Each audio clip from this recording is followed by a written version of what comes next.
Oke, baik. Kita siap belajar ya. Maaf, saya terlambat. Karena tadi dari kota yang lain, ternyata ada gangguan macet di jalan. Baru nyampe. Oke, jadi terlambat 18 menit. Yang di Zoom, Instagram, Facebook, maaf ya. Baik, kita mau belajar firman Tuhan sekarang ini. Dari saudara kita, Osaka. Obrolan santai keluarga Allah. Baik, kita mau belajar. Hari ini saudara kita dari Philip Wongso ya, Fellowship FWF Osaka ya, mengajak kita untuk membuka, untuk menguliti, untuk menyelidiki 1 Yohanes pasal 4. Surat 1 Yohanes 4 ini termasuk salah satu surat yang cukup pendek kalau dibandingkan pasal-pasal yang lain. Yohanes itu menulis 5 kitab. Ya, yang pertama jelas Injil Yohanes, lalu yang 3 surat 1 Yohanes 1, 5 ya, 6 ada Wahyu, 1 Yohanes 2, 1 Yohanes 3, nah sekarang 1 Yohanes 4. Lalu kitab Wahyu itu juga dia yang dari Tuhan Yesus kepada saudara kita Yohanes. Jadi kalau di total tulisan Rasul Yohanes ini ada 6 di Perjanjian Baru. Ya, jelas Perjanjian Lama tidak ada. Ada banyak spekulasi, ada banyak pendapat tentang surat-surat Yohanes ini. Oke, masing-masing kita bisa punya pendapat. Ada banyak buku yang membahas ya, yang namanya kitab yang menerangkan ya komentar tentang surat Yohanes. Silakan, tidak apa-apa. Kita belajar dari banyak sudut pandang, maka kita akan lebih gampang mengerti. Tapi yang perlu kita tahu, di antara 12 murid ini, ternyata Yohanes ini yang sangat dekat dengan Tuhan Yesus. Bahkan dia satu-satunya murid yang tertulis pernah bersandar di dada Yesus. Luar biasa bukan? Dan dari 4 Injil, maka Injil Yohanes itu sangat berbeda dengan 3 Injil yang lain. Maka itu kalau saudara membaca 4 Injil, Matius, Markus, Lukas, saudara akan menemukan banyak pasal-pasal yang sama dari 3 penulis Injil ini. Tapi yang ditulis oleh Yohanes itu beda. Ya, hampir nggak ada yang sama. Misalnya kalau saudara baca tentang kisah terang dunia, garam dunia, ada di Matius, ada di tempat lain. Tapi yang Yohanes ini beda, saudara. Nah, dengan arti kata, rupanya Yohanes, saudara kita ini, menulis tentang hidup Tuhan Yesus dari sudut pandang yang berbeda. Memang secara kelas pendidikan, secara latar belakang, 4 ini beda. Kalau saudara baca Injil Lukas, saudara akan menemukan banyak mujizat. Dari antara 4 penulis Injil, maka Lukas itu Injil yang paling banyak mujizat. Kenapa? Karena Lukas itu dokter. Wajar kalau dia dokter, dia ingin tahu bagaimana guru hebat ini bisa menyembuhkan orang sakit. Pakai diagnosa apa? Nah, itu Lukas. Contoh, mengapa hanya Lukas yang menulis Tuhan Yesus waktu berjuang melawan kehendaknya sendiri dan mau tunduk pada kehendak Bapa. Hanya Lukas yang menulis sampai keringatnya bercampur darah. Kenapa 3 penulis yang lain tidak nuliskan tentang ini? Nah, lagi sekali karena Lukas itu dokter. Sebagai seorang dokter, dia tahu seorang manusia itu punya kekuatan untuk menahan tekanan di dalam emosinya, di dalam psikisnya, dalam kejiwaannya, dalam mentalnya. Itu dengan ukuran tertentu. Maaf, saya nggak bisa menjelaskan, takut salah. Ya, pokoknya tekanan darah itu ada perbedaan masing-masing orang. Nah, orang yang stres, yang terlalu berat nanggung beban. Saudara, kalau manusia normal, maka maaf ya, Tuhan Yesus, kalau manusia normal mengalami tekanan beban hidup yang begitu berat, itu langsung pecah pembuluh darah. Dan itu namanya stroke. Kalau pembuluh darah pecahnya di otak. Kalau pembuluh darah pecahnya di jantung, ya berarti dia bisa meninggal. Tapi karena dia Tuhan, maka ya istilah saya ini ya, maafkan kalau salah. Pembuluh darah Tuhan Yesus jelas beda dengan pembuluh darah kebanyakan kita manusia. Nah, karena tekanannya begitu berat, sehingga nggak mungkin pecah pembuluh darah Yesus, tapi merembes. Ya, maafkan saya kalau ada yang protes, saya nggak bisa menemukan kalimat medis merembes. Nah, lihat ini ya, di permukaan kulit kita kan kelihatan ada yang biru-biru ya. Ini pembuluh darah. Nah, karena begitu berat tekanan batin, psikis Tuhan Yesus harus menanggung dosa seluruh dunia. Enggak tahu berapa banyak miliar. Yang hidup saja sudah 8,5 miliar sekarang. Yang sejak lahir zaman Adam ya sampai zaman kita sekarang, lalu yang akan lahir lagi setelah kita, nanti generasi cucu-cucu kita berapa lagi. Nah, itu enggak tahu berapa puluh miliar manusia yang harus dipikul semua dosanya di hidup Tuhan Yesus. Maka itu malam itu di Getsemani, di bukit loh ya, pasti suasana sejuk karena malam. Terus Tuhan Yesus tidak angkat-angkat barang. Dia nggak kerja. Dia berdoa. Kan aneh. Masa malam sejuk keringatan. Dari mana keringatnya? Nah, karena tekanan batin. Saudara masih ingat? Kebanyakan orang yang stres. Itu langsung muncul keringat dingin. Itu orang sedang ketakutan. Maka itu di salah satu dari penulis Injil ditulis, ketika dia minta kepada 3 sahabat baiknya, Petrus, Yohanes, Yakobus, kenapa sih kamu gak bertahan menemani aku 1 jam lagi? Aku ini ketakutan sampai mau mati rasanya. Wih, kalimat itu luar biasa, saudara. Takut sampai mau mati. Bayangkan.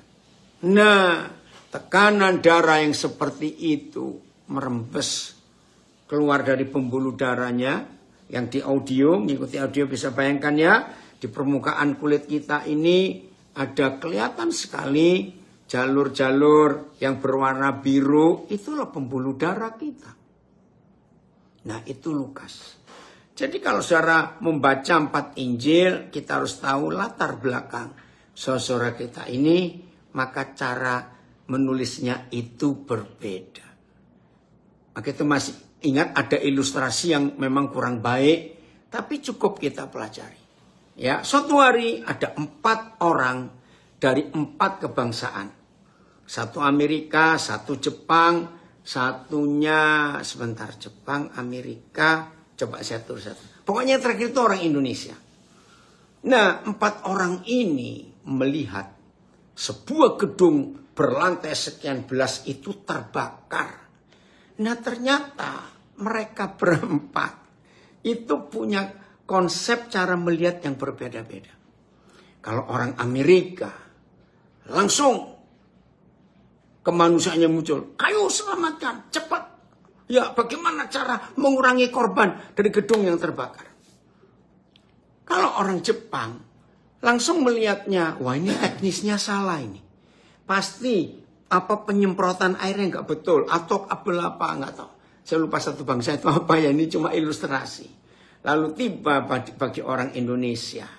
Nah, orang Indonesia, wah ini kalau terbakar semuanya besi tuanya ini besi betonnya itu bisa berapa nanti? Maaf, saya nggak tahu yang buat ilustrasi itu siapa. Tapi itulah keadaan dari 4 saudara kita penulis Injil ini. Dan yang paling tua, paling lanjut usia, baru meninggal, adalah Yohanes ini. Diperkirakan dia meninggal umur 80-an, diperkirakan. dan meninggalnya di Pulau Patmos. Berarti dari sekian banyak rasul, murid-murid Yesus yang pertama pada zaman itu, maka Yohanes ini yang paling panjang umur. Dan Tuhan mengizinkan dia ada sampai terakhir. Dan kepada yang terakhir ini Tuhan Yesus hadir memberikan revelation. Pewahyuannya, wah itu luar biasa. Wah orang hebat, suara kita Pak Bernard Harstein dari New Jersey, mereka ikut hadir. Saudara perhatikan.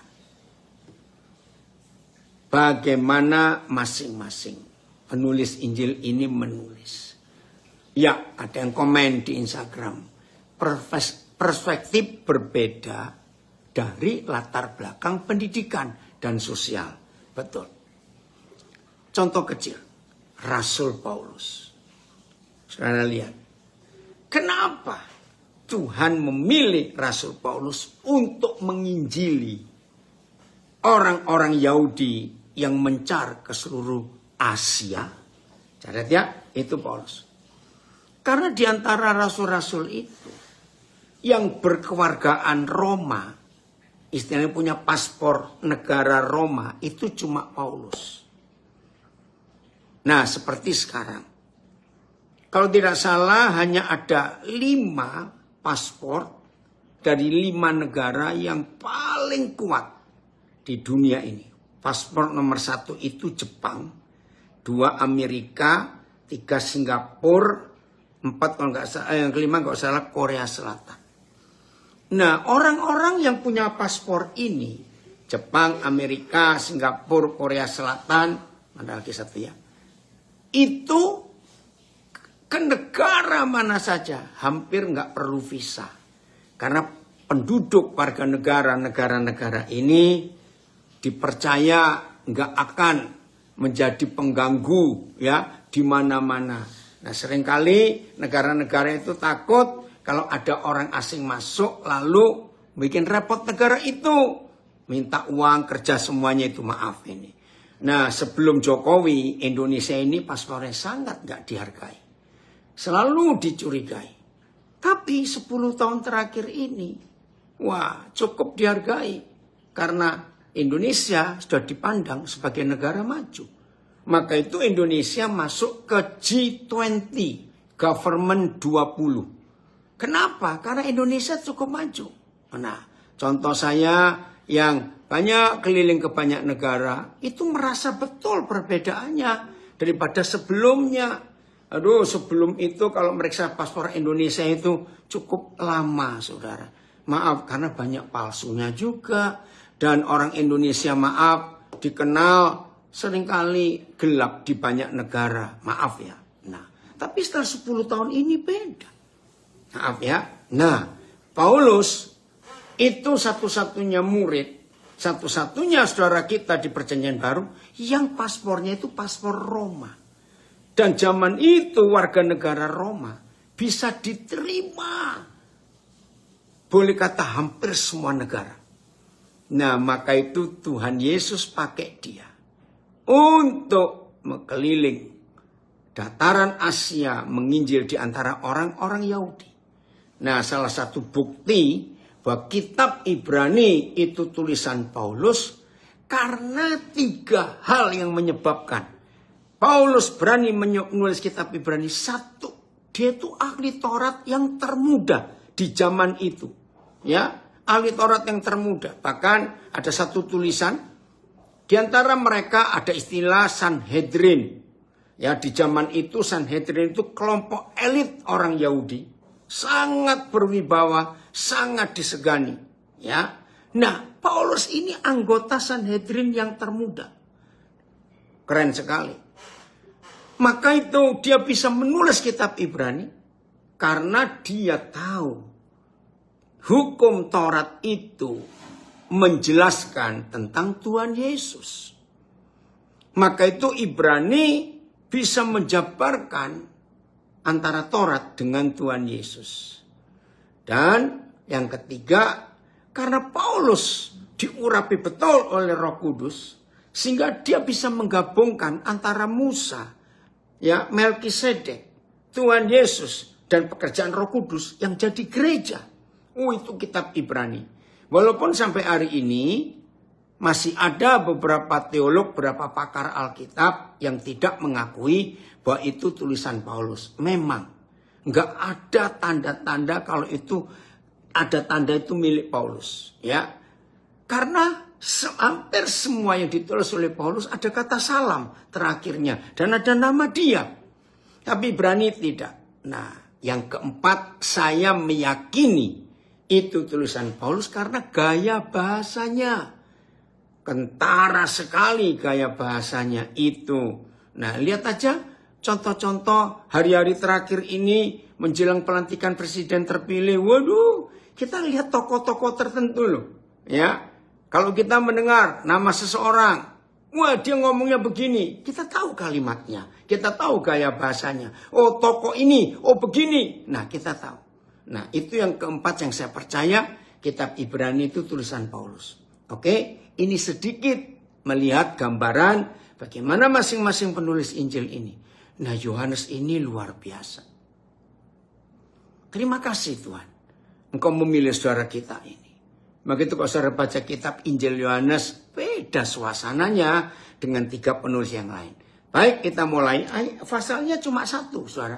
Ayo Filipus 1 Yohanes pasal 4, mulai ayat yang pertama. Oi, gelepe. Makanya, Aita, ini anak kami dari Intan Jaya. Ya, terima kasih nak, Tuhan beri kekuatan ya. Ayo kita terus maju ya, berjuang untuk Papua ya, GLP. Kamu sekarang di mana ini? Masih di Intan Jaya? Kamu sebagai apa sekarang di pemerintahan kabupaten? Beritahu ya. 1 Yohanes 4. Judul perikop pertama, Roh Tuhan dan Roh Antikristus. Ya. Masing-masing judul di tiap-tiap terjemahan Alkitab itu beda-beda. Jadi kita nggak usah mempersoalkan. Baik, kita memakai terjemahan baru. Mengapa di perikop ini Roh Tuhan itu disandingkan, disejajarkan dalam penulisan dengan Roh Antikristus? Dan memang di akhir zaman ini, saingan dari Roh Kudus itu adalah Roh Antikristus ini. Ya, kita baca. Saudara-saudaraku yang kekasih, janganlah percaya akan setiap roh. Pelan-pelan. Selama pandemik, saudara, COVID yang lalu, mulai 2020, bulan April, ketika orang-orang gak boleh berkumpul, lalu pertemuan apa saja termasuk ibadah gereja tidak boleh. Dan muncullah pengkhotbah-pengkhotbah lewat sosial media. Dan sampai hari ini luar biasa. Nah, muncullah khotbah-khotbah, pengajaran-pengajaran, maaf, yang tidak semuanya itu berasal dari Roh Tuhan. Maka itu harus hati-hati. Izinkan saya mengatakan salah satu keuntungan tapi juga kerugian. Gini keuntungannya, maaf. Sebelum COVID, tidak sedikit gembala-gembala gereja-gereja, maaf, itu memberitahu dan minta kepada jemaat. Bahkan ada yang paksa. Saudara, kalau saudara mendengar firman, kebaktian, harus tertanam di satu tempat. Kalau saudara pindah-pindah, maaf, ini saya cuma menirukan beberapa teman saya. Bagaimana nanam pohon, seminggu ditanam di pot ini, lalu minggu depan saudara tarik pohonnya, dipindah ke pot yang lain. Nah, itu istilah yang dipakai. Padahal motivasinya nggak begitu. Maafkan saya. Kalau ada yang tersinggung ya saudara lah begitu. Kalau nggak tersinggung ya bukan saudara. Sebetulnya maaf. Ada udang di balik batu.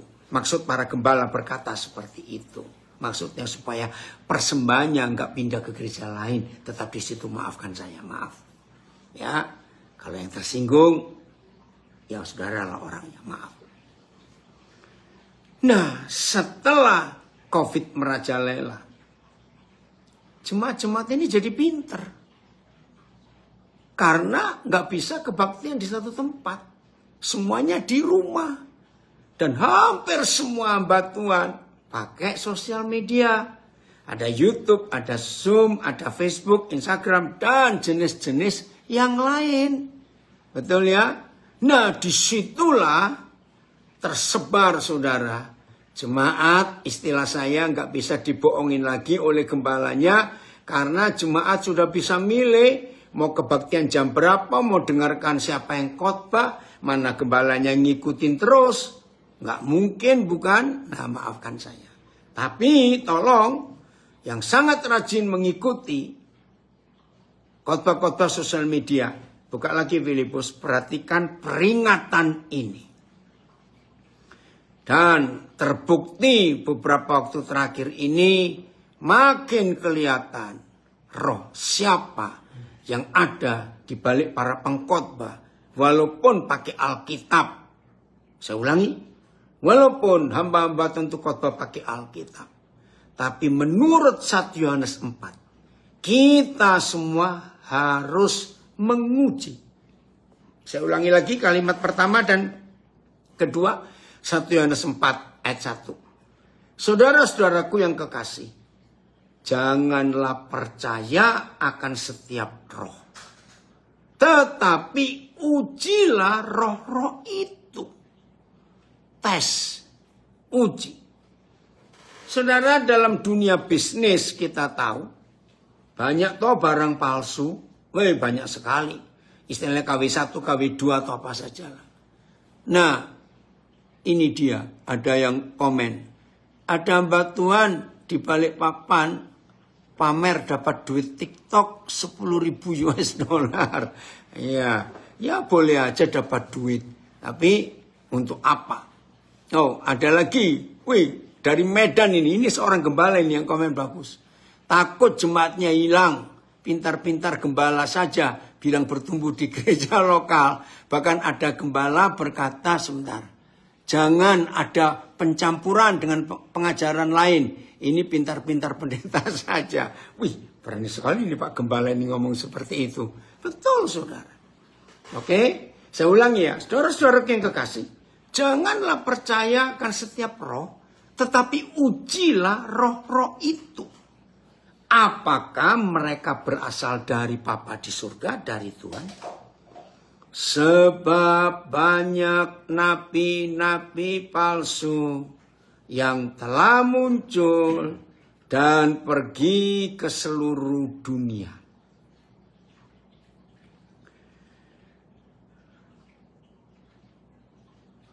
Maafkan, saya harap tidak ada yang salah ngerti ya, tapi saya harus ngomong ini.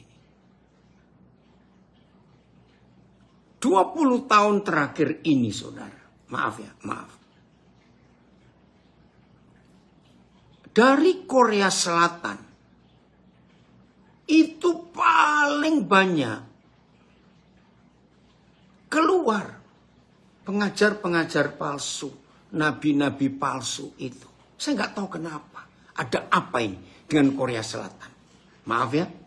Dan jangan tanya siapa, tapi sudah banyak. Di sosial media sudah banyak diperingatkan. Hati-hati itu yang dari Korea Selatan. Ya. Yang terakhir saya susah nyebut Sinjuri apa gitu loh. Nah, yang kedua itu Malaysia. Saya juga tidak ngerti. Kenapa kalau ada, coba saudara perhatikan. Ya, yang nggak pernah perhatikan, nggak apa-apa lah. Nggak usah diperhatikan, nanti saudara makin terpengaruh. Yang pernah terpengaruh. Saya heran yang dari Malaysia itu banyak pengkhotbah yang datang diundang ke Indonesia. Itu pasti punya karunia nabi. Dikit-dikit suka nubuat, dikit-dikit suka nubuat. Bahkan kalau tengah-tengah khotbah, dalam satu kali khotbah yang 1 jam, itu pun harus pakai penterjemah. Jadi kurang lebih cuma 30 menit. Itu berapa kali mereka ini stop. Sebentar, saya melihat yang duduk sana, yang baju ini. Oh ini begini. Nah saudara, maafkan.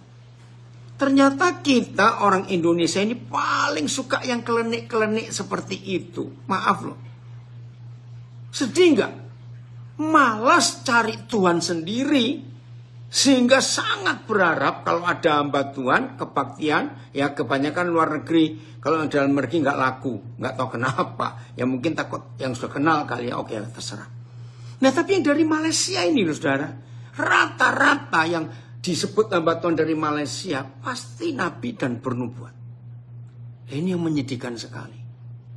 Bahkan suatu kali saudara, saya cukup lama ini, 10 tahun lebih. Ada teman saya pengusaha, kemudian lagi nganggur. Oh ya, ayo ikut yuk ke Hotel Shangri-La. Ini di Surabaya.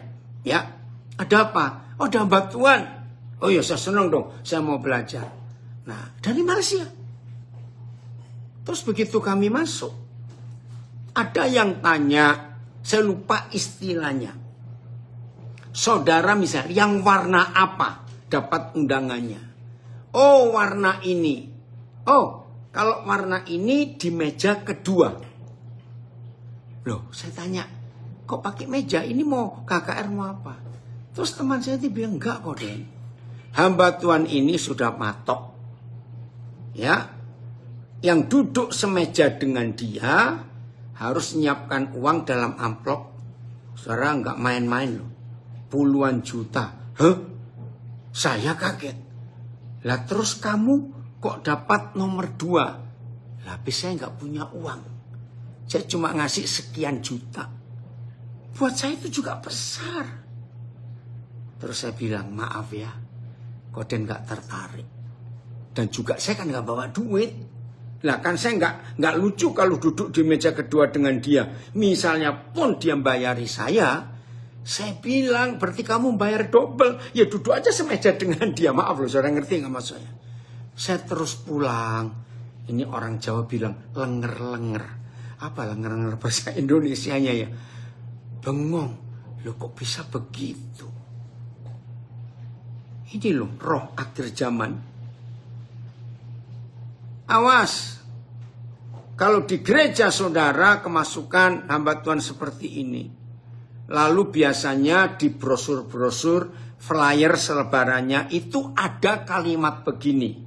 Setelah kebaktian akan dinubuatkan satu persatu. Maaf saudara. Bukan begitu cara Papa di surga. Papa ingin saudara dan saya bergantung penuh kepada dia. Bukan pada si hamba Tuhan. Catat ini. Maka itu sampai hari ini. Bukan saya sombong. Saya tidak akan mau mengkonseling kalau saya diundang ke satu gereja. Ada jemaat minta konseling, minta doa. Enggak. Masing-masing harus diajar untuk bisa bergantung kepada Tuhan. Maka itu banyak yang malas orang Kristen ini. Oh, kamu lagi punya masalah ya? Oh, apalagi kamu sudah 2 minggu doa puasa. Kok nggak ada jawaban? Coba kamu datang ke hamba Tuhan itu. Wih, nubuatannya tajam loh. Tolong ya saudara, jangan menjatuhkan hamba Tuhan dengan cara seperti itu. Nah, surat 1 Yohanes 4 ini memperingatkan gereja di akhir zaman untuk hati-hati. Buka lagi Filipus, lihat ayat 1 ini. Mengerikan. Walaupun ada karunia nubuat, karena itu tertulis di Alkitab, tapi jangan yang merasa pernah dipakai Tuhan untuk bisa bernubuat, terus saudara anggap itu roh karunia saya ini karunia bernubuat. Maka itu kalau saya pelayanan kemana-mana, saya siap nubuatkan saudara.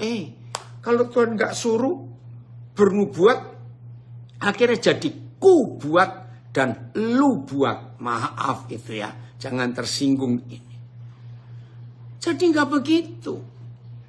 Apalagi kalau sampai selesai dinubuatkan dapat amplop. Apa bedanya dukun? Ya.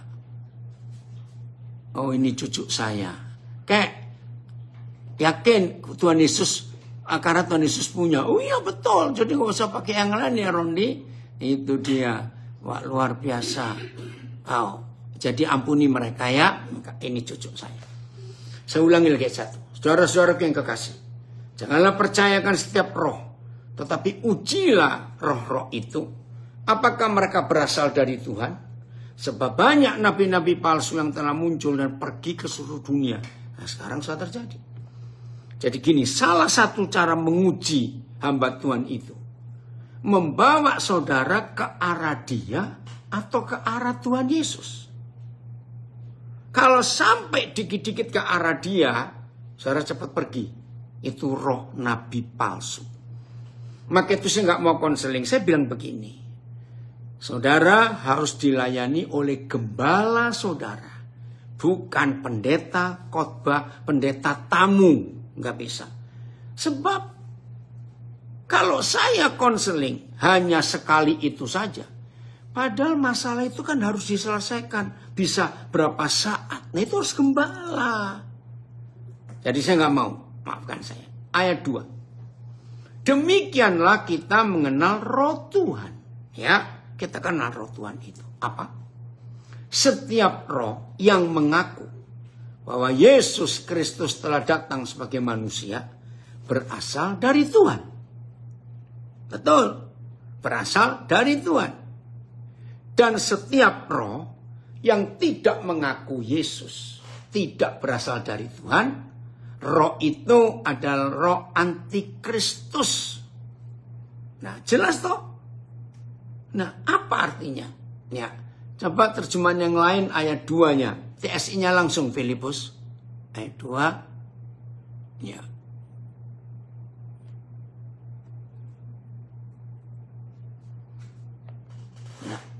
Inilah salah satu cara untuk menguji apakah di dalam diri seseorang ada roh Tuhan. Kalau orang itu mengaku, saya percaya bahwa Yesus adalah Kristus yang sudah datang dari Tuhan ke dunia ini sebagai manusia dengan tubuh biasa. Berarti di dalam dirinya ada roh Tuhan. Namun bila dia tidak mengaku seperti itu, berarti dia dipengaruhi oleh roh lain yang tidak berasal dari Tuhan. Orang itu adalah utusan antikristus. Kalian sudah tahu bahwa antikristus sedang datang. Dan sekarang sudah ada di dalam dunia. Nah, jadi kita harus percaya bahwa kalau yang khotbah itu menyampaikan firman dan diurapi roh Tuhan, maka cuma satu.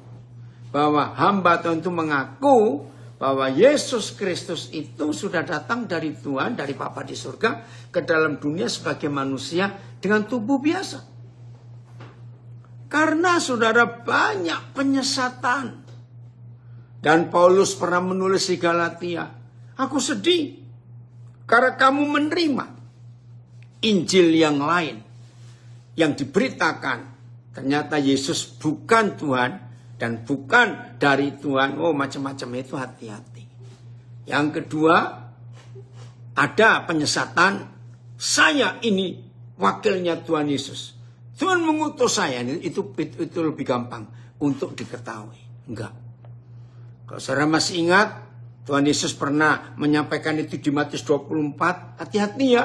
Kalau di akhir zaman kamu mendengar, oh Yesus ada di sana. Oh Yesus ada di situ. Ayo kita ke sana. Hati-hati. Itu penyesat. Maka itu hamba-hamba Tuhan. Memang kita ini teman sekerja Yesus. Tapi jangan sekali-kali kita mengajarkan. Gak usah cari Yesus, cari saya saja. Awas itu. Ini penyesat. Walaupun Tuhan Yesus datang sebagai tubuh, dengan tubuh manusia biasa.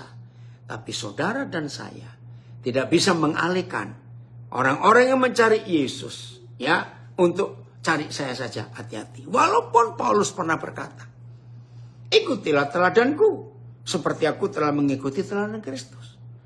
Yang dimaksud oleh Paulus di situ adalah sifat-sifat Yesus. Tetapi bukan kita, ya, sementara ini yang menjadi Yesus di dunia. Tetap saudara dan saya sebagai hamba Tuhan membawa orang-orang itu, saudara kita itu, kamu cari Yesus ya. Jangan suka telepon saya, jangan cari saya, cari Yesus. Nah, itu yang Tuhan inginkan. Ayat berikut, Ayat 5 ya. Oke. 2 terjemahan aja karena waktu.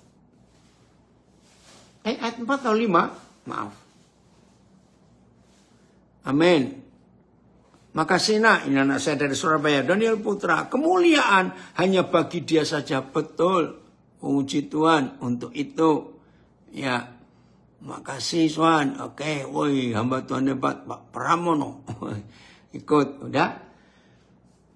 Kamu berasal dari Tuhan, anak-anakku. Terima kasih Bapak. Kita ini semua berasal dari Papa, dari yang satu. Dan kamu telah mengalahkan kamu telah mengalahkan nabi-nabi palsu itu. Salah ini. Kita 1 Yohanes 4. Pasal 4 ya, maaf. Saya salah dari awal tadi, oke? Saya lanjutkan. Perhatikan kata, kalau saudara dan saya berasal dari Tuhan, berarti kita telah, bukan akan, mengalahkan nabi-nabi palsu itu. Hebat. Terima kasih Bapak untuk jaminan yang luar biasa. Bukan akan mengalahkan nabi-nabi palsu itu, tetapi telah mengalahkan depan. Ini enggak di luar. Telah mengalahkan nabi-nabi palsu itu. Kenapa? Ini jaminannya. Sebab belum masih terjemahan baru Filipus. Kenapa? Kalau kita berasal dari Papa, maka kita telah, bukan akan, mengalahkan si pemalsu antikris itu. Ya, ini cucu tanya lagi. Kalau begitu secara nggak langsung hamba Tuhan tersebut menuhankan dirinya sendiri dong. Nah, ini cucu saya kalau manggil saya Opung Gembala. Ponggem dia panggil. Iya betul. Hati-hati dengan itu. Ya. Nah, kenapa? Saudara dan saya berasal dari Tuhan bisa mengalahkan, sudah mengalahkan nabi-nabi palsu. Sebab roh yang ada di dalam kita, itulah Roh Kudus, lebih besar daripada roh yang ada di dalam dunia ini.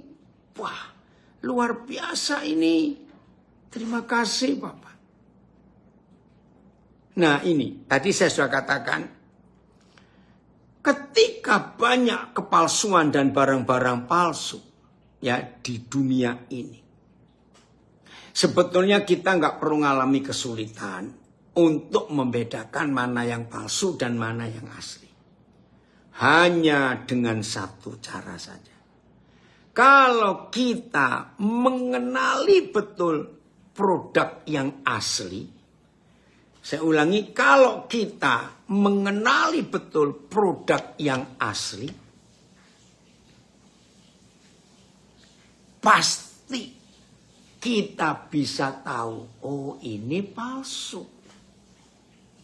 Maka sebaliknya, kalau ada manusia sering kena yang palsu, karena orang itu belum kenal yang asli. Wajar nggak? Jadi sederhana. Maka itu tiap hari saudara. Rindukan firman. Saudara kira-kira 3 minggu ini ya. Sejak pertengahan September yang lalu. Tiap hari saudara. Saya selalu mengingatkan banyak saudara. Baik sekedar murid Yesus maupun hamba Tuhan. Apalagi yang sedang sakit. Hari ini aja 8 orang saya ingatkan. Yang satu diabetesnya tinggi, gulanya sampai lukanya nggak sembuh-sembuh. Saya bilang firman. Yang satu lagi asam lambungnya tinggi sekali. Sudah cari firman. Oh, ada lagi yang lain, kena ini, rematik, sasam urat, macam-macam. Karena kita percaya menurut Mazmur 107 ayat 19 sampai 21, nggak usah dibuka Filipus karena waktu, ya. Mazmur 107 ayat 19 sampai 21. Firman itu obat. Bahkan saya meyakinkan mereka. Berapa waktu yang lalu saya ngantar seorang yang kesakitan perutnya sampai bingung saya. Akhirnya datang ke satu rumah sakit terdekat yang saya nggak tahan. Ternyata harus CT scan. Bayarnya mahal lagi. Hampir 5 juta untuk CT scan dan obatnya. Ternyata ketahuan peradangan usus buntunya. Lalu dokter berkata, kami beri antibiotik untuk 5 hari. Kalau sampai tetap sakit, maaf harus operasi. Nah, dengan operasi orang ini takut dan dia nggak punya asuransi, bayarnya bagaimana? Saya bilang, makan firman mulai hari ini. Dengar khotbah dari hamba Tuhan yang kamu kenal dan benar. Dia nurut. 3 hari, tiba-tiba sakitnya hilang. Hari keempat, total. Hari kelima, antibiotik habis. Sampai tadi siang saya cek, gimana? Luar biasa sembuh. Karena firman. Ini ada yang komen. Jika kita selalu diisi dengan air hidup itu yang memurnikan, maka kita jadi peka jika diperhadapkan dengan roh-roh lain. Betul, Miss Yang. Terima kasih. Jadi otomatis. Karena kita kenal yang asli kok. Nggak usah kita takut dengan yang palsu. Keren ya. Nah, jadi obat itu firman. Bahkan saya selalu menasihati semua yang sakit. Kalian makan obat semahal apa, sebagus apa, dari perusahaan farmasi terhebat di dunia. Ingat, itu selalu ada efek samping. Betul? Tapi firman yang adalah obat, menurut Mazmur 107, ayat 20 khususnya. Maka obat dari surga yang adalah firman itu nggak punya efek samping. Sebab obat-obat sehebat apa yang diproduksi oleh perusahaan manusia, hebat untuk satu bagian yang sakit, tapi menghantam bagian yang sehat. Tapi kalau firman saudara, menyehatkan semuanya. Perhatikan itu baik-baik. Firman.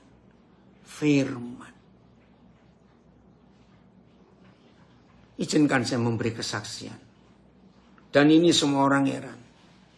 Hari Rabu pagi, waktu Belanda, saya ke bandara Schiphol, Amsterdam untuk balik ke Jakarta. Saya tiba di Jakarta jam 10:30 pagi, tanggal 10. Harusnya saya istirahat. Tapi ternyata ada yang mau menikah, mereka belum punya gereja, dan adanya cuma tanggal 10 itu, sebab kemarin pagi jam 5 subuh, 11 Oktober, mereka harus ke Shanghai. Waduh, ya udah. Saya temui bersama istri saya. Ternyata setelah konseling itu, persiapan pernikahan, tiba-tiba ada urusan lain. Ya udah. Akhirnya sampai malam, saudara. Akhirnya jam 10 malam saya baru bisa tidur. Jumat pagi kemarin, 8:30, saya harus ngajar untuk saudara kita yang ada di seluruh LP yang biasa gabung Senin, Rabu, Jumat. Selesai jam 10 lewat, saya siap-siap ke bandara. Karena saya berangkat ke Taipei jam 2:30 sore. Tiba kemarin malam, nggak langsung istirahat, ketemu lagi dengan beberapa anak saya, jemaat omong-omong, sampai tadi pagi. Nah ternyata, nah ini ada Pak Andreas nggak ya? Nah Pak Andreas tadi pagi, saya ke salah satu penjara yang ada di kota Taipei. Ya, itu, ternyata lama juga antrinya, periksa semuanya itu. Nah udah. sampai sore. Harus ketemu orang lagi, maka itu saya jadi terlambat tadi ini. Nah kalau saudara lihat, apakah saudara melihat saya lelah, saya capek? Secara fisik saya memang rasa, tapi roh saya tetap segar terus. Karena firman. Karena firman. Nah ini yang kita harus lakukan dalam hidup. Tanggal 21 hari Senin pagi saya balik ke Jakarta. Saya ngikuti pelantikan presiden dari TV aja di Taipei. Malamnya tanggal 21 saya balik ke Papua. Tanggal 25 hari Jumat saya ke Makassar. Ada acara. Temanya bagus, Home Sweet Home. Wih, tentang keluarga. Tanggal 26 saya ke Surabaya. Karena anak-anak pelajar yang dulu saya bimbing tahun 80-an. Prihatin dengan kasus bunuh diri berapa mahasiswa. Buat acara di Surabaya itu online juga. Jadi saudara nggak perlu ikut ke Surabaya. Bisa online, Zoom, Facebook, Instagram tetap ada. Bagaimana keluarga-keluarga dipersiapkan untuk menghadapi masalah-masalah dalam rumah tangga. Ternyata tadi dalam perjalanan saya ke sini untuk siap Zoom, saya dengar kesaksian dari salah seorang anak saya. Ada satu keluarga, anaknya terikat dengan lagu metal. Dan roh kegelapan menguasai. Dan berkali-kali dia ingin bunuh diri. Lalu klimaksnya dia menangis. Dia bilang, "Pak, biarkan aku mati. Aku nggak tahan seperti ini." Wah, papa mamanya panik menghadapi anak ini. Tiba-tiba Roh Kudus berikan hikmat kepada papanya. Oke, kalau memang kamu nggak bisa ditandingin bunuh diri, papa nemanin kamu. Ayo kita bunuh diri bareng. Wih, saya dengar kesaksian saya kaget. Belum pernah saya melihat ada seorang papa.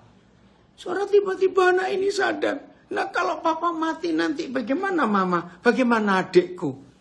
Ya sudah, itu risiko. Karena kamu minta begitu. Saudara, saya terharu dengan kesaksian itu. Anak ini gak jadi bunuh diri.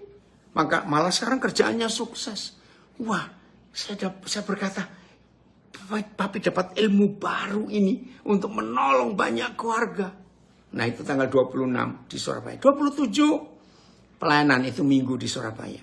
Nah tiba-tiba hari ini saudara. Ini loh uniknya Tuhan. Maka itu bagi beberapa saudara yang lihat cara saya ini pelayanan. Saya tuh gak mau jauh-jauh hari menerima. Karena tiba-tiba aja. Tiba-tiba tadi siang. Setelah dari penjara. Ada orang telepon saya gak kenal dari Madiun. Minta acara pelayanan jam 6 sore. Tanggal 28. Loh kok bisa pas. 26 saya di Surabaya. 27 di Surabaya. Oke. Saya iakan. 3 jam kemudian ada telepon dari Caruban. Nah saya tahu Caruban Madiun dekat. Saya pikir ini 2 kelompok yang saling kenal. Ternyata tidak. Yang dari Caruban minta. Itu jam 4 sore. Loh kamu tuh tahu. Kalau orang ini saya nggak pernah ketemu dia. Namanya Musa. Dia manggil saya papi. Saya bertanya, Musa, kita ini pernah ketemu belum? Belum pernah, Pap. Bayangkan. Sering ketemunya di Zoom saja. Ya udah kalau gitu. Nah, coba lihat. Sama. Yang di Caruban ini ingin mengumpulkan keluarga-keluarga anak-anak muda. Untuk menghadapi tantangan zaman ini. Saudara lihat cara Tuhan. Yang ngaturnya itu luar biasa. Nah itu loh. Kalau roh Tuhan ada di dalam hidup kita. Ada kekuatan. Firman itu obat. Lanjut TSI-nya Filipus. Ayat 4-nya TSI-nya. 1 Yohanes 4 ayat 4 TSI-nya. Anak-anakku, kita berasal dari Tuhan. Dan kita sudah memiliki kuasa. Sudah memiliki. Untuk mengalahkan guru-guru palsu itu. Terima kasih Bapak. Engkau memberi kepada kami anak-anak yang kau kasih ini. Kuasa. Yang telah mengalahkan guru-guru palsu itu. Karena roh yang ada di dalam diri kita itu lebih besar daripada roh antikristus yang sekarang sudah ada di dunia ini. Terima kasih Bapak, terima kasih. Kalau sampai Tuhan luar biasa seperti ini, ya udah. Mau takut apa dalam hidup kita? Terima kasih. Ya, heran ya, hebat ya saudara. Jadi di dalam hidup kita sebagai anak-anaknya sudah ada roh yang luar biasa, yang kuat, yang hebat sekali, yang pasti sudah sanggup, bukan cuma bisa, tapi sanggup mengalahkan roh antikristus yang sedang bekerja di dunia ini. Ayat 5. Terjemahan barunya. Mereka, ya roh-roh itu, berasal dari dunia. Sebab itu mereka, sebab itu mereka berbicara tentang hal-hal duniawi. Dan dunia mendengarkan mereka. Oke. Oh ini yang di Facebook, ada yang langsung nayangkan ayat, Senta, udah lama ini Papa nggak dengar kalian. Gimana Larry? Sudah mujizatnya? Oke. Saya bacakan ya, karena ada yang di Zoom nggak usah dibuka, Filipus. Ini dari Manado ini ya. Saya baca karena ditulis Mazmur 107:19-20. Ya sampai 21 nggak apa-apa ya. Maka berseru-serulah mereka kepada Yahweh dalam kesesakan mereka. Dan diselamatkannya mereka dari kecemasan mereka. Lihat ayat ini. Ayat 20 Mazmur 107. Disampaikannya firman-Nya dan disembuhkannya mereka. Haleluya. Diluputkannya mereka dari liang kubur. Terima kasih Bapak. Ini obat yang paling manjur saudara. Itu yang luar biasa. Betul ya? Ini anak saya dari Jogja.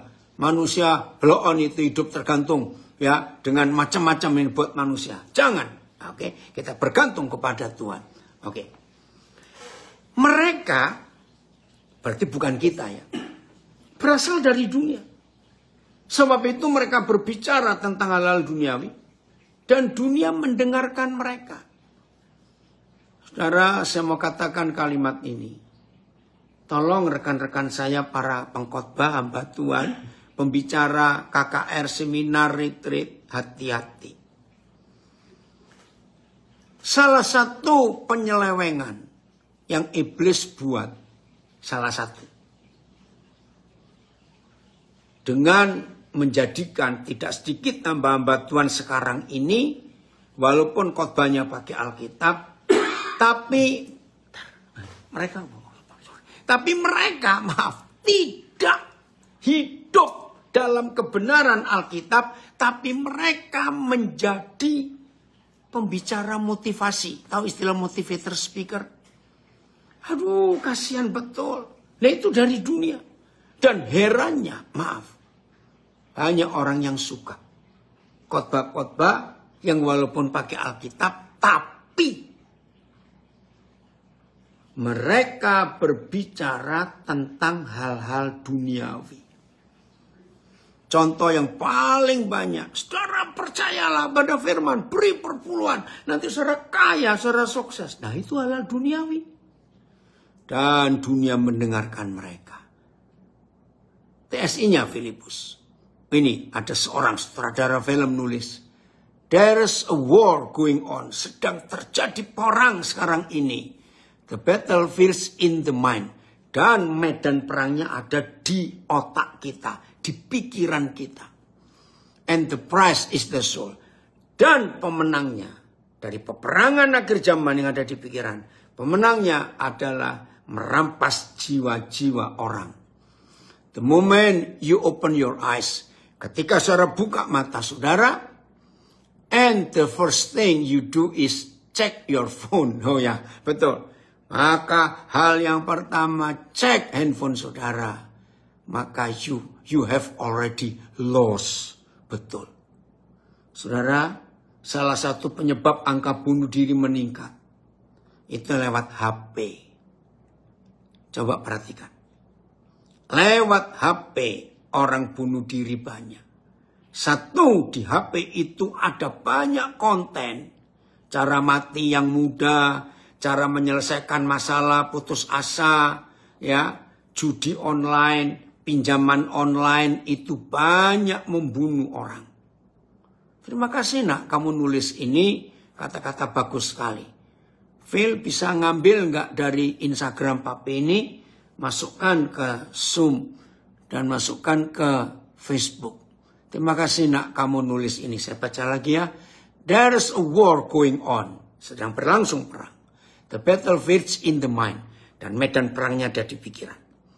And the prize is the soul. Dan pemenangnya akan dapat jiwa-jiwa.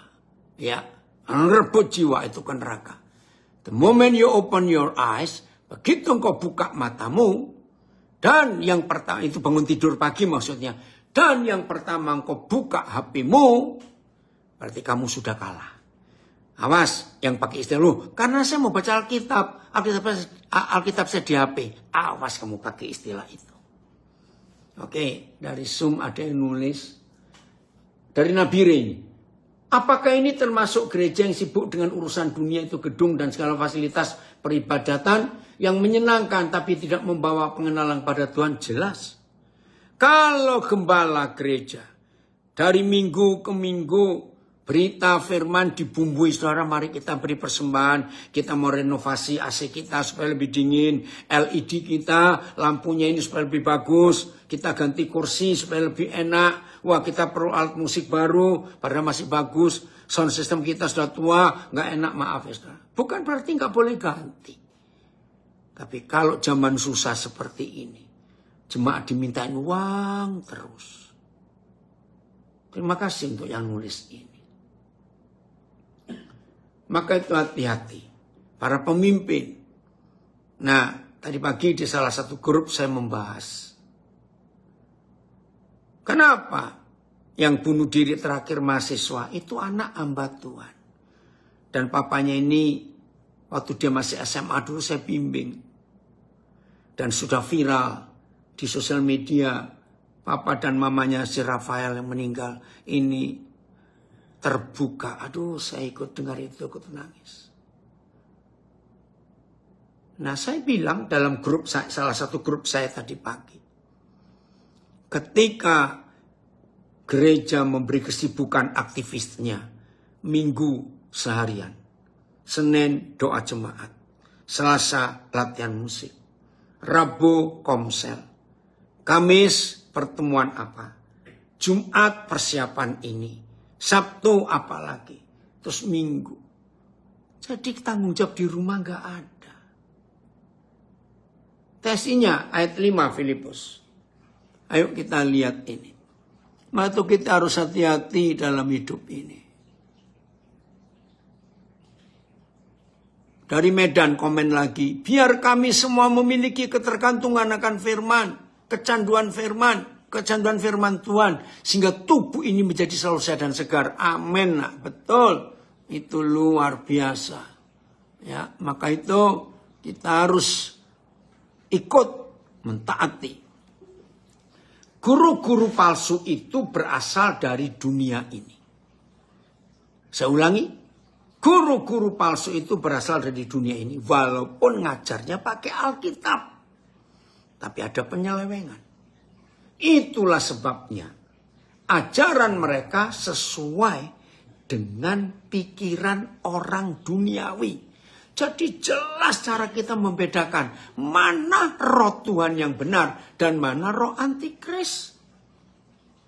Walaupun khotbah mereka pakai Alkitab, tapi isinya sesuai dengan pikiran orang duniawi. Menonjolkan materi, sukses. Wah, ganti mobil setiap tahun 2 kali atau setahun sekali. Ya kalau uangnya sendiri sih nggak apa-apa juga. Tapi daripada ngerepotin, maaf. Dan orang-orang duniawi, sebaliknya. Orang-orang duniawi senang mendengarkan pengkhotbah-pengkhotbah yang sesuai pikiran orang duniawi. Jadi klop bukan? Tahu kata klop? Itu cocok sudah. Yang khotbah pakai Alkitab. Tapi pola pikirnya, pola pikir duniawi. Yang mendengarkan juga senang.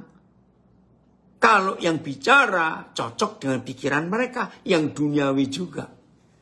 Orang Jawa bilang tumbuh oleh tutup. Ya sudah, ketemu klop, nyambung langsung.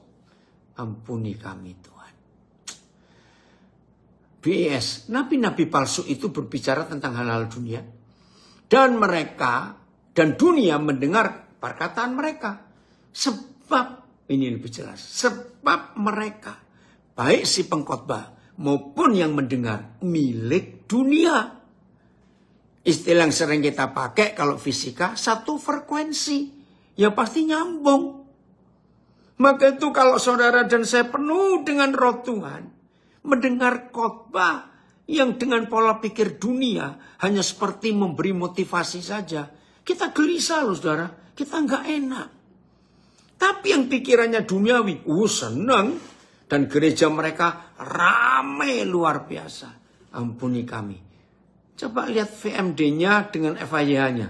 Ayat 5 ini Filipus. Kita lihatnya saudara. Oke, ada yang nambahin ini. Botol ketemu tutup. Betul. Iya. Oke. Guru-guru palsu berasal dari dunia ini. Sebab itu mereka berbicara tentang hal-hal duniawi. Ingat, walaupun pakai Alkitab. Dan dunia ini mendengarkannya. Wah, celaka ada. FIH. Oi, Pak Gembala dari Jogja muncul. Mereka para pengkhotbah motivasi. Lagi sekali saya akan ulang-ulang terus. Walaupun pengkhotbah itu pakai Alkitab, saudara. Tapi lihat isinya. Membuat kita bertobat, hidup kudus, taat, penuh pengampunan. Atau hanya menyenangkan telinga supaya enak didengar. Waduh, celaka. Saya ulangi, Evanya, mereka milik dunia ini. Jadi dengan sendirinya, mereka memperhatikan hal-hal duniawi. Oh beda lah kita, tapi bagus. Dan dunia memperhatikan mereka. Dari kasus bunuh diri ini, saya diskusi dengan beberapa saudara. Tahun 80-an sampai tahun 90-an, Korea Selatan itu mengekspor penginjil-penginjil ke seluruh dunia. Saudara, 2 dekade itu 80-an, 90-an, 2000-an awal masih ada. Dunia dibuat kagum oleh gereja Korea Selatan. Mereka ngutus penginjil ke seluruh dunia. Wah, kalau dihitung jumlahnya, gereja Eropa kalah.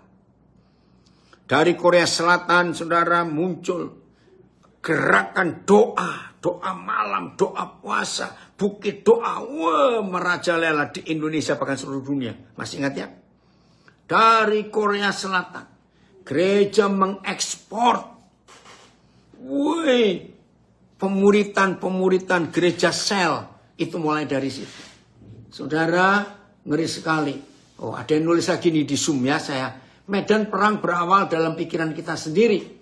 Karena itu mari kita mendidik hati dan pikiran secara seimbang. Karena antikristus paling mudah masuk bagi yang mabuk agama dan orang duniawi. Betul, saya nggak tahu siapa namanya ini. Ngeri sekali. Tapi 2000-an ke bawah, saudara, kekristenan di Korea Selatan merosot.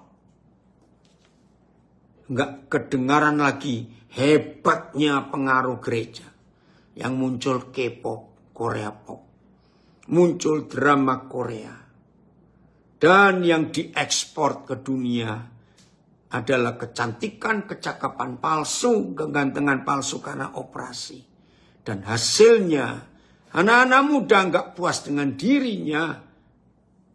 Sudah habis uang banyak, nggak tambah cantik, nggak tambah cakep, tapi lain. Dan roh bunuh diri merajalela. Maka itu hari-hari ini Korea Selatan adalah salah satu negara dari sedikit negara di dunia yang angka bunuh dirinya tertinggi. Ngeri nggak itu? Ini dia yang kita harus perhatikan baik-baik supaya kita tidak jatuh. Dari Bali ada hamba Tuhan hebat. Makasih nak, ini gembala. Nabi palsu identik dengan uang dan pelecehan seksual. Oh, mengerikan. Ampuni kami Tuhan. Saudara, ayo kita perhatikan ini. Ayat 6. Sampai ayat berapa ya Filipus? 1 Yohanes 4 ini. Kami berasal dari Tuhan. Puji Tuhan. Ya, kita semuanya berasal dari Bapa di surga. Barang siapa mengenal Tuhan, ia mendengarkan yang memberitakan kebenaran. Barang siapa tidak berasal dari Tuhan, ia tidak mau mendengarkan yang bahan khotbahnya dari kebenaran. Hebat. Itulah tandanya roh kebenaran dan roh yang menyesatkan. Jelas sekali. Maaf. Saya peringatkan kepada teman-teman saya, saudara saya, dan semua orang-orang kaya.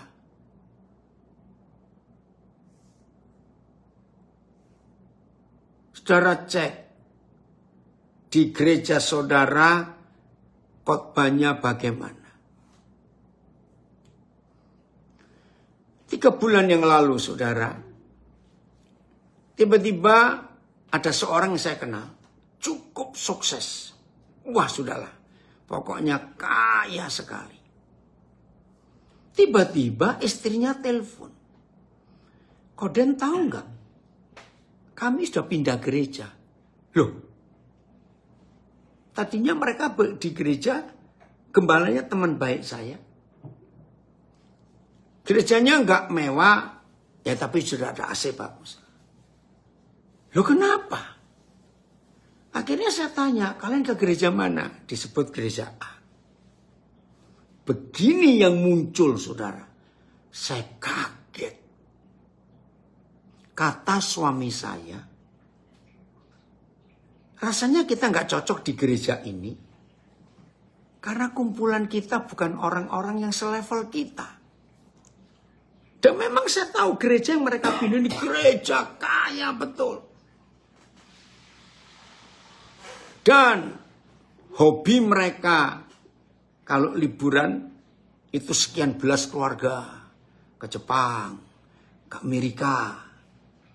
Kalau hari libur panjang, mereka main golf sama-sama karena pendetanya juga. Bukan berarti pendeta nggak boleh main golf, bukan. Saya sedih mendengar itu. Terus saya telepon teman saya yang pendetanya dia pertama. Iya Koden mereka pindah. Mereka merasa di sini nggak nyaman karena nggak selevel. Terus saya itu mikir saudara. Wih ngeri sekali roh antikris ini. Jadi sekarang di kota-kota besar itu. Gereja yang kaya raya. Makin kaya. Sebab mereka menarik pengusaha-pengusaha kaya. Yang hidupnya jet set, glamor itu. Saudara dengar. Secara logika saya setuju. Maaf ini kalau saya pakai perbandingannya. Masa sih dokter-dokter kumpul tukang bakso. Maaf istilah saya. Yang gak level. Tapi kalau sampai gereja loh, bukan social club, bukan kelompok sosial seperti Rotary Club, Lions Club, sudah mulai ke arah situ, saya nggak tahu lagi ini. Mau jadi bagaimana ini? Ngeri saya. Jelas ya? 1 Yohanes 4 ini mulai kelihatan. Jadi teman saya ini pindah. Karena merasa nggak selevel. Wih. Aduh saya nggak tahu. Bukan berarti harus bubar gereja itu enggak. Ya tapi bagaimana ini? Oke ini anak saya dari Kelapa Gading. Ingat pesan papa. No Bible, no breakfast. Ya. Tahun 70-an awal, waktu saya masih jadi gembala di Surabaya. saya membuat sebuah gerakan. Tanpa baca Alkitab pagi hari, tidak ada sarapan. Ya, no Bible, no breakfast. Ya, nggak baca Alkitab, nggak sarapan. Itu tahun 70-an. Ya, ada berapa orang yang masih ada sampai hari ini. Oke, lanjut ayat 5-nya. 5 atau 6 tadi ini ya. Yang TSI ya, Filipus.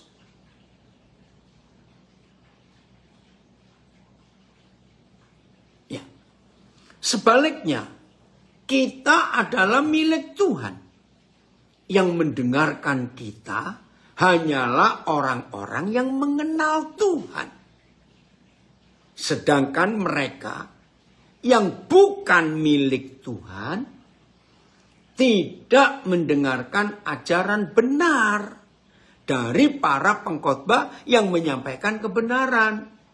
Dengan begitu, kita bisa mengetahui apakah seseorang itu mempunyai roh kebenaran, yaitu roh Tuhan, atau roh yang menyesatkan. Wih, hebat juga ini.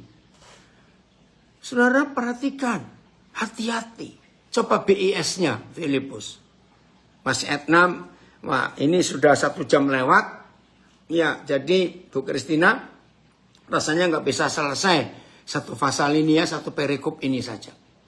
Tetapi kita adalah anak-anak Tuhan. Dan orang yang mengenal Tuhan mendengarkan perkataan kita yang selalu bersumber pada kebenaran. Nggak ada unsur duniawi. Orang yang bukan milik Tuhan tidak mendengarkan perkataan kita. Karena nggak cocok, nggak selevel, nggak sefrekuensi. Begitulah caranya kita mengetahui perbedaan antara roh yang memberi ajaran yang benar dan roh yang menyesatkan. Roh Kudus, tolong kami. Jonet, mulai dari depan ya, kamu baru masuk. Ya Sam, Papa baru sampai Taipei semalam. Besok ulang tahun CMCC, ya. Ikut ya kamu. Ya, saudara, perhatikan ini. Ayo hari-hari ini kita berubah, saudara. Pilihlah yang benar.